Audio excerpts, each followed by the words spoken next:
تو میرا پتہ نہیں کس حرکات تے کس چیز تے وہ زیادہ خوش ہویا، انہوں نے میں نے کہا کہ تم علاقہ پریزیڈنٹ ہے. جی حالانکہ علاقہ پریزیڈنٹ تنظیم بکائے پوسٹ نہیں، جی. تو ہوں ابائی آدمی بنا دیتا کہ تم علاقہ پریزیڈنٹ ہے، جس علاقہ میں جاؤں ہوں پریزیڈنٹ ہوں. تو میں اس طرح کم کرنا شروع کیا اس تاریخ کے بچ نیشنل کانفرنس کے بچ، اور نیشنل کانفرنس کا کم کرنے کے بچ 47 تک جتنا رول ادا میاں نظام الدین کا کرنے اس قوم کا طرف سے نیشنل کانفرنس کے نال رہ کے کیو اتنا شاید کسی دوسرا آدمی نے نہیں کیا اس قوم بچ، اس طبقہ بچوں. کشمیر کو تو سوال ہی نہیں پیدا ہوتا، میرا خیال کے نال جموں بچ بھی ایسا کسی دوسرا آدمی نے نہیں کیا. میاں چونکہ ہوں جموں کو واقف اس وقت نہیں تو اس کے بعد ہوا. پھر مارا پونچھ آن جان تھو، میری زمین تھی اور میرا رشتہ بھی پونچھ پہ کروایا ہوا تھا. تو پونچھ کے بیچ ایک اور قومی سیاست کی گہمی دیکھی. تو اس سے دیکھن کے بیچ غالباً 1991 بکرمی کے بیچ ریاست جموں کشمیر کی گجر جاٹ کانفرنس کو پونچھ کا شہر کے بیچ پہلا اجلاس ہوا. جی. تو یہ پہلا اجلاس جس وقت ہوا تو اس اجلاس کے بیچ ہوں بھی گیا اپنا بابا صاحب کے نال رانی باغ کے بیچ 3 دن یا کانفرنس ہوئی تھی. اور 3 دن اس کانفرنس کے بیچ قوم کا احساس، قوم کا جذبہ اور قوم نے سیاسی سطح کے پر آنن واسطے ایک منظم طریقہ کے نال جموں کشمیر کا گجروں نے اکٹھا کرنے کے واسطے گجر جاٹ کانفرنس جڑا کم کرے تھی اس وچ بڑھ چڑھ کے حصہ لیوں دا.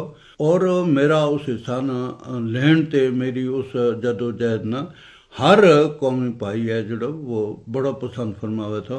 چودھری صاحب لسانوی میں نے تربیت دیں تھا، ان کی یہ خواہش تھی کہ ہوں اتنا اس قوم کا مسئلہ بچ غرق ہو جاؤں تاکہ میں نے اور کچھ بھی نہ ہو، وہ اپنے دل کے بھی تڑپ رکھیں تھا. رجوری کے بیچ مولوی مہر الدین صاحب ایک قسم کا استاد کی حیثیت کے نال میرا سبق پڑھا میں تھا سیاسی. چودھری دیوان علی صاحب جس وقت اپنا سیاسی جذبہ نہ اظہار کرے میں تھا تو تنور بیٹھوں ہوئے میرا منہ در دیکھ کے کہیں تھا ہوں ساری نظراں جڑیاں وہ میاں صاحب تساں پر لگی دیاں اس واسطے کہ بابا جی صاحب نے تساں نو جیب چسائی ہے تو تساں نو سارا کچھ کر گئے تو ہوں تسی خدا دا نام لے کے مرد میدان بن جاؤ، مرد مجاہد بن جاؤ. تو وہ گل میرا دل کے بیچ رہ تھی اور مظلوم کو ظلم جڑا ہوا تھا اس کو تو میں جدوجہد شروع کی اپنا علاقہ بچ بھی کی، جموں بچ بھی کی، اوڑی بچ بھی، ہر جگہ جے تو ہم گیا جے تمہارا روحانی تعلقات تھا اس جگہ کے بھی یہ چیز ہوئی. اگرچہ روحانی سلسلہ کا لحاظ کے نال اس کے بیچ میرا بابا صاحب انہوں نے کچھ رکاوٹ بھی آئی، لیکن کمال یہ ہے کہ بابا صاحب جس جگہ کے بیچ کیونکہ بابا جی صاحب کا میرا دادا صاحب کا کل 56 خلیفہ ہوئے ہیں جنہوں نے بیعت کرنے کے بعد خلافت دیتی گئی، حکم دیتا گیا کہ تم بھی بیعت کرو، تم بھی اس سلسلہ کا مشن نہ چلاؤ. تو ان 56 خلیفہ کے بیچ 26 سید ہیں. جی. ان سیدوں کے بیچ سب سے بڑا حضرت حاجی صاحب انہوں نے پیدل حج کیا تھا. تو اس پیدل حج کرنے کا دنوں کے بیچ بابا جی صاحب انہوں نے ظاہری حج نہیں تھو کیا تو طواف بیت اللہ کے بیچ ایک آدمی اپنے نال ملے. تو ان کو خیال ہوا کہ ہوں تو آپ سے فارغ ہو کے نہ گل کروں تو وہ آدمی غائب ہو گیا. تو ان کا دل پہ ذرا زیادہ فراق پہ گیا. رات یہ آدمی ملیا تو انہوں نے اپنا پتہ ہوتا سے کہ کشمیر کا برف پوش پہاڑوں کے بیچوں بابا جی صاحب رنگا متھا کے اوپر ایک زخم تھا. تو انہوں نے اپنی ٹوپی پچھا کر کے تو کہو کہ یہ میری نشانی ہے، تینہ اللہ خیر کے نال آنے کو ساری پریشانی چھوڑ دے. تو جس وقت تم اپنا ملک میں پہنچے تو میرے کو آئیے. چنانچہ وہ آیا پہنچیا اور انہوں نے اپنی والدہ محترمہ کے سامنے یہ خواب بیان کی تو انہوں نے فوراً انہوں نے کشمیر بھیجے. تو وہ کشمیر بابا جی صاحب کو گیا، بیعت ہوا. تو یہ بڑا خلیفہ تھا، پہلا خلیفہ تھا بابا جی صاحب کا. دوسرا خلیفہ پھر ان کا بھائی بھی تھا اور ان کا سورا تو مولوی حبیب اللہ شاہ صاحب پمروٹ پونچھ والا سن کوٹ والا جڑا تھا وہ بیعت ہوا. اور ان کا بڑا فرزند مولوی ہدایت شاہ صاحب یہ بیعت ہوا اور انہوں نے خلافت ملی. انہوں نے شجرہ نقشبندیہ سلسلہ کو مرتب بھی کیا. تو پھر یہ لوگ جڑا تھا ان کی اولاد یا یہ جڑا لوگ دوسری برادریاں کا بابا جی صاحب کا مرید تھا انہوں نے بابا صاحب انہوں نے یہ گل کہی کہ حضرت پیر سب کا سنجا میں تم اتنا اس قوم کا معاملہ کے بیچ دلچسپی لے کر دوسروں سے الگ ہونے کی کوشش نہ کرو. تو انہوں نے فرمایا کہ پہلے میں گجر تسلیم کرو، پیچھے میں پیر بناؤ یا نہ بناؤ. جڑا میں گجر نہیں مانتا ہوں اس کو پیر ہی نہیں. تو اس حد تک بابا صاحب اگے گیا کہ بابا صاحب نے اس کے بیچ مارکا رائی کرنی پئی سلسلہ کے بیچ پہ. اور پھر جس وقت حقیقت نہ سمجھے ہو کہ بابا صاحب کو مشن ظالم کے خلاف ہے، مظلوم کی حمایت کے بیچ، تو ان لوگوں نے بھی بابا صاحب کے نال اپنی طرف سے مدد کی اور انہوں نے بھی بہت ساری گلوں نہ چھوڑے، اس قوم کی مدد کے واسطے نکلیا. تو یہ جدوجہد رہی. تو اس کے بعد 47 آ گیا.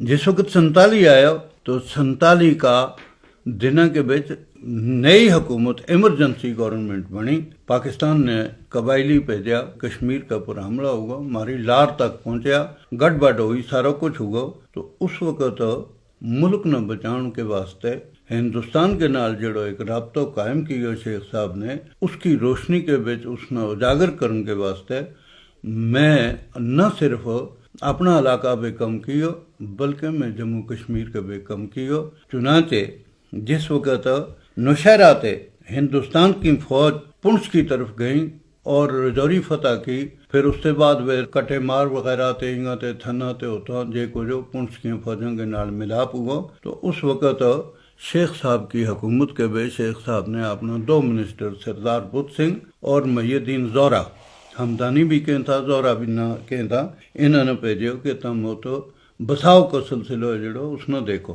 تو یہ نوشہرے پہنچیا تو یہ اگے نہیں جا سکیا، حالات نے انہوں نے نہیں جان دیتا. تو شیخ صاحب نے بابا صاحب نے بلایا اور میں نے بلایا تو بلا کے کہو کہ یہ تیری ڈیوٹی ہے. چنانچہ میں اس ذمہ داری نے قبول کیا اور منہ پیر پنجال کے رستے پونچھ کے بے پہنچے. زبردست قسم کی میں مشکلات دی تھیں، وہ مشکلات اتنی میں دی تھیں اس وقت جنہیں پھر میں نے آج تک نہیں آئی. لیکن میں پونچھ اور رجوری کے بیچ لوگ بسایا اور ہزاروں کی تعداد کے بیچ جڑا لوگ راولپنڈی تک پہنچ گیا تھا انہوں نے واپس آنے. یوں میرا مشن رہا اور شکر الحمدللہ کہ ہوں اس مشن کے بیچ 2 گل کے بیچ سرخرو رہا. ایک جڑا میرے ہاتھ آیا اور میں جس نے بچاؤں کی کوشش کی اس پر کوئی ظلم نہیں ہو سکے، وہ کسی طرح لٹے نہیں جا سکے.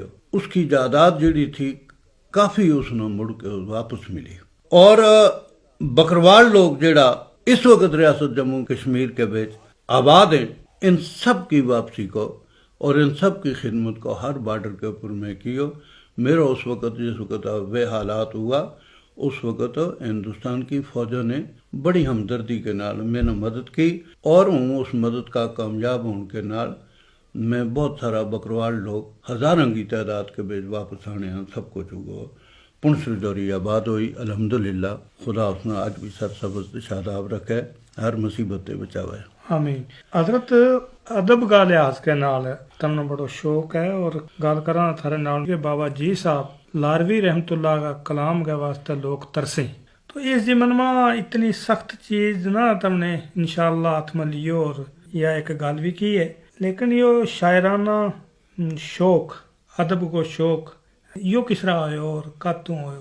میری آنکھ کھلی ہیں تو میں ادب کی اور تہذیب کی مجلس جڑی انہوں کے بیچ اپنا بچپن گزارے ہو. اس طرح کے حضرت بابا جی صاحب اسرار کبیری اور ملفوظات 2 کتابوں کا مصنف ہیں جی، اور وہ اتنی بڑی تصوف کی کتاب ہیں، اتنا ان کے بیچ تصوف اور روحانیت اور شریعت نہ رکھے ہوئے جس کے بیچ شاید اس وقت اس طرح کا کسی مصنف کی کتاب ملنی مشکل ہے.